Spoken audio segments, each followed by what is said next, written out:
Hi there, I'm Coach Kenneth, And I'm Coach Victoria. and in this video we're going to be talking to you about your ex does want to talk with you. And this could be a shock for some of you. It really can be, especially if you're in a situation where your ex is being really cold and distant. Exactly. Before we go on, I did want to say that Craig and I are available for coaching sessions. So if you're interested in talking about your situation with us, you can head to the website and book from there.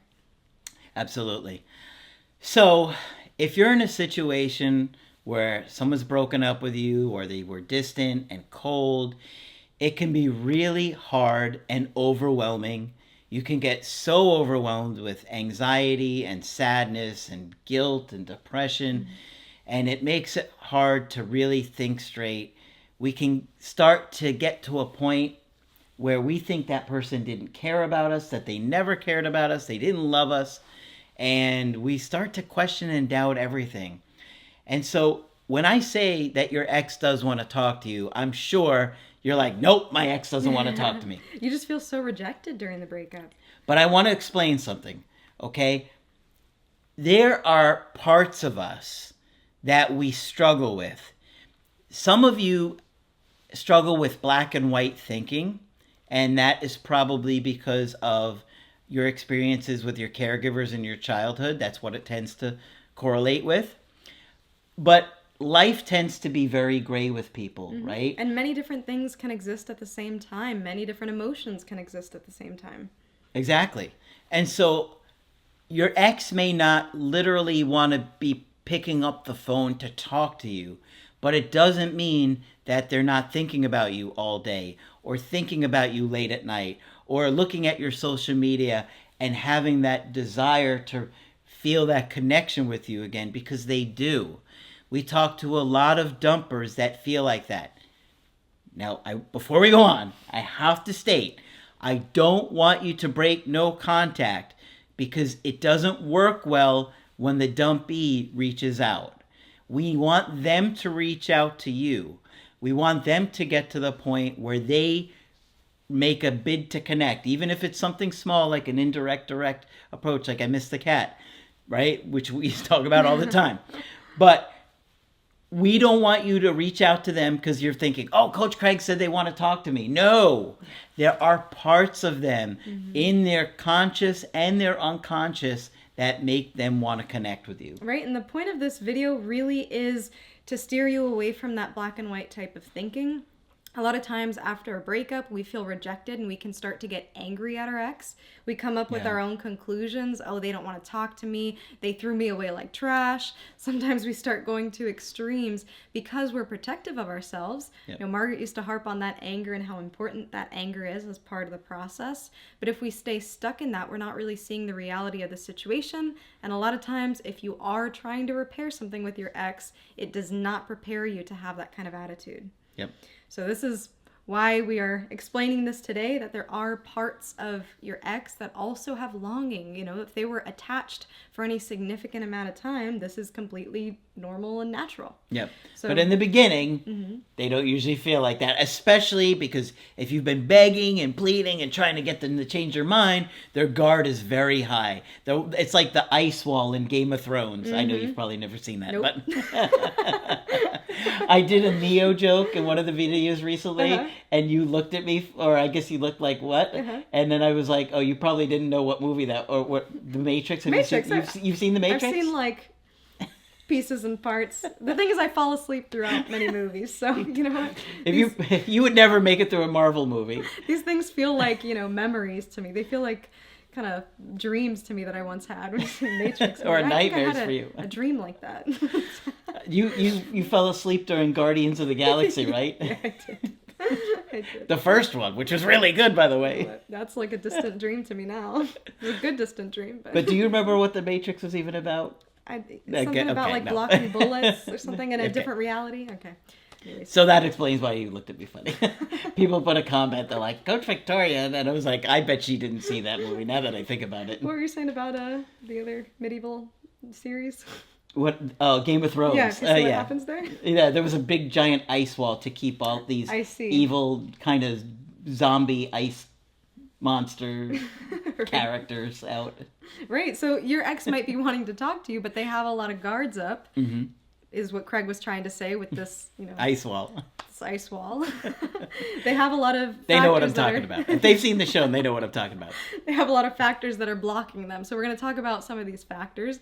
One of them being what you were just saying with that initial elation that we talk about in our videos often, that separation elation. Yeah. They might be enjoying some of the silence. We're talking about multiple feelings and emotions happening at once. When your ex is feeling ambivalent, this is what happens. A part of them wants to talk to you. A part of them is enjoying the silence. Yeah. Yeah. Oh, in the beginning, they particularly. And, for most of us who are close to anybody, you can understand this, right? Too much of anyone can be a lot sometimes. And Yep. you kind of get that sense of space and, wow, I'm enjoying my solitude right now. I'm enjoying being able to be independent, They do my feel own thing. that freedom, like nobody, they don't have to answer to anybody anymore. They don't have to be responsible for anybody else's feelings anymore. That could be a big relief for them. Oh, yeah. And in that moment, they're not thinking, man, I'm enjoying my solitude. I hate everyone else. Maybe some Some people of them are. For the most But part. for the most part, people are able to enjoy their solitude and also, care about the people around them, care about the people they've been connected with. So we're trying to steer away from that extreme thinking here. Another big factor that can be blocking them from reaching out to you is they don't want to lead you on. This is huge. This is really big. This is a really big point on why your ex is not wanting to talk to you. Please, guys, understand. This is important. Pay close attention here.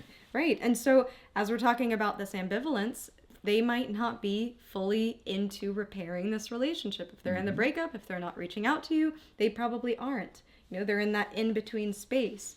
They're still in the space of, I don't think this is going to work out. You weren't happy. I wasn't happy. You want different things. So yeah, they're in that place still, usually in the beginning. And this is partly because they care about you and they don't want to hurt your feelings and be that, person that keeps you hanging on a string. Some people will breadcrumb, and we do have other videos where we talk about that, but for the most part, there is that I don't want to hurt this person more than they have already been hurt. If your ex feels some sense of guilt or can feel guilt. Yeah, hopefully. And then the other part of it is that they don't want to be pestered back into this relationship. They don't want to lead you on because they know that you might react in a way that's really hopeful, that's pressuring sometimes. Especially if you were pressuring at the time of the breakup, they're going to assume you're going to keep doing more of the same. And why wouldn't they? Right. And so it's partly also to protect themselves. It's kind of like you might be interested in a certain car, but you don't want to go out to the dealership because, you're going to start getting a million phone calls, emails, and, things in the mail about your interest or inquiry into something. And so in a way, it's to protect you and it's also to protect themselves. Yeah. It's like the lawn guy that keeps coming to my house trying to push me on the lawn thing. I'm telling you answered The once. lawn and service. They're going to keep I bothering you. accidentally talked to him for 10 seconds one day, and now he's ringing the doorbell every day, even while you were here a few minutes ago. It's true. I'm like, oh man, this guy again. I was thinking about it, but now he won't leave me alone. Now I'm becoming avoidant with the lawn man. Maybe I'll put up a little sign that says, please go. Please go. What would be the secure thing to say? I'm just not interested in the moment. Yeah. All right, another big factor as to why they might want to talk to you, but they aren't, is because they doubt that things will actually change. They don't want to get back into this relationship or have any kind of further relationship with you, knowing that that might mean more disappointment for them. Yeah. They feel like the problems that you had are not going to go away. They're not going to improve. They kind of have this defeatist mindset of like, we tried and it didn't work. Why would we keep doing this to ourselves? I'm hurting you. You're hurting me. I don't want to do this again because we're just not going to wind up working out. And it might be a case where maybe they didn't feel seen or they didn't feel heard in the relationship. And so they're thinking, well, I've been really hurt. If I go back to this, I'm going to be more hurt. So they're not fully convinced that, quote unquote, you've changed. And no matter how many times you tell them, it's going to take action for them to really see that. We have other videos talking about how you show them. So we're not going to go over that now. But missing you can be the big motivator to change or want to overcome these things. Because a lot of times they're surprised about how the loss affects them. You know how many avoidants I've had over the years that tell me they'll do a call with me. This is an avoidant, dumper, mind you.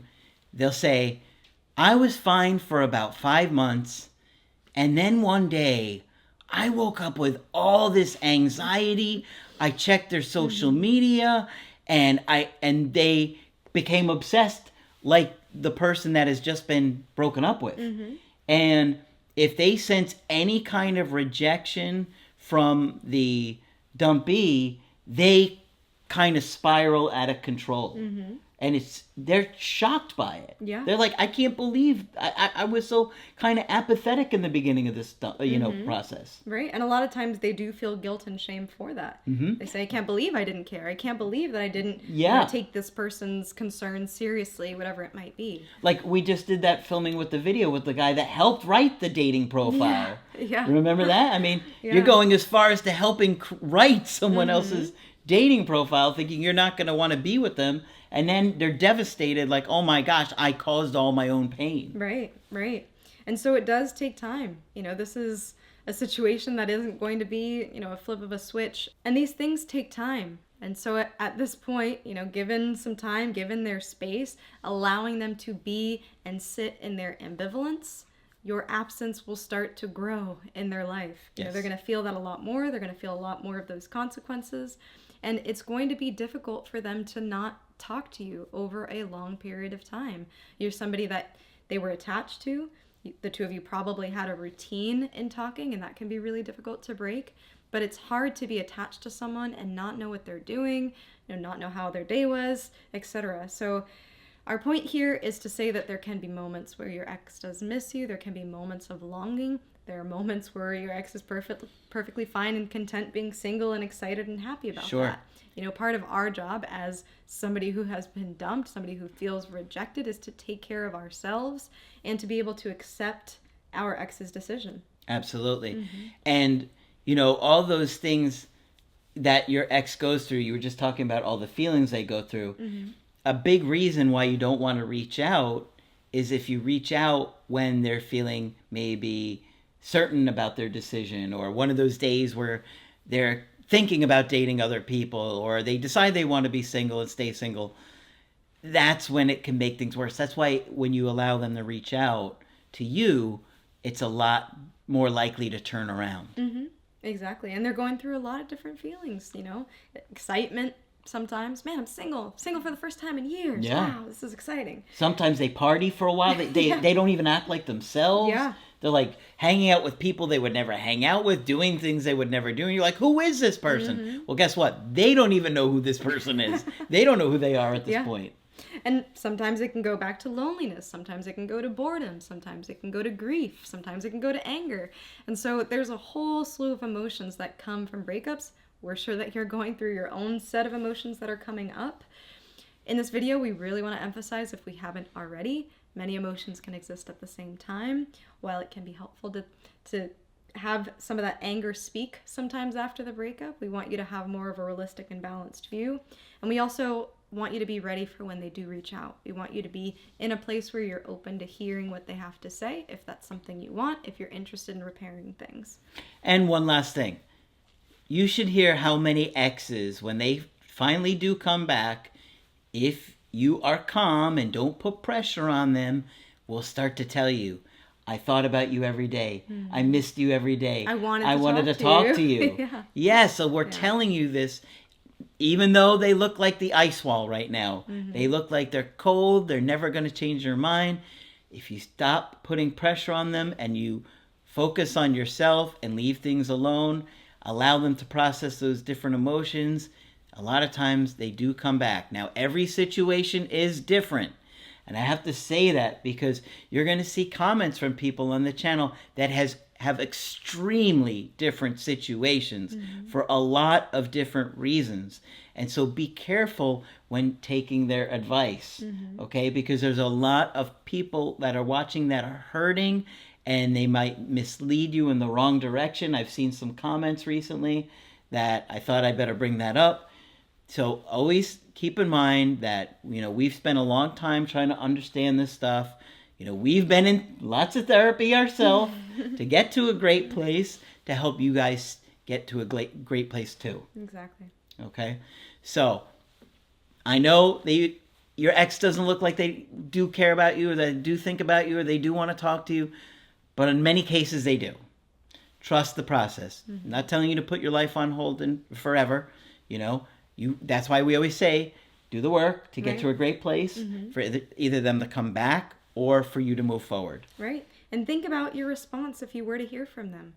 If you're in that place where you're thinking so in black and white, thinking, man, they never really cared about me, they hated me, they rejected me, threw me away like trash, how is that going to impact the way that you respond if you're trying to work things out? Yep. Right? So we're always talking about authenticity, really being honest with yourself, with where you're at, with what you want, with your grief process and all of that.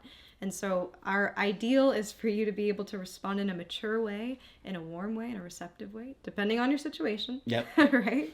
Depending on your situation. But we're hoping that we can get you to a mature place, like Craig is saying. Yep. Okay, so hopefully this one's been helpful to you. Of course, if you want to get our help personally, you can do that on my website, askcraig.net. I do email coaching and I do Skype. Coach Victoria is also available for Skype coaching. I'm here whenever you'd like to chat. Just click on her name on the top of the website to schedule with her. But that's it for this video. I'm Coach Craig Kenneth. And I'm Coach Victoria. And we will talk with you soon.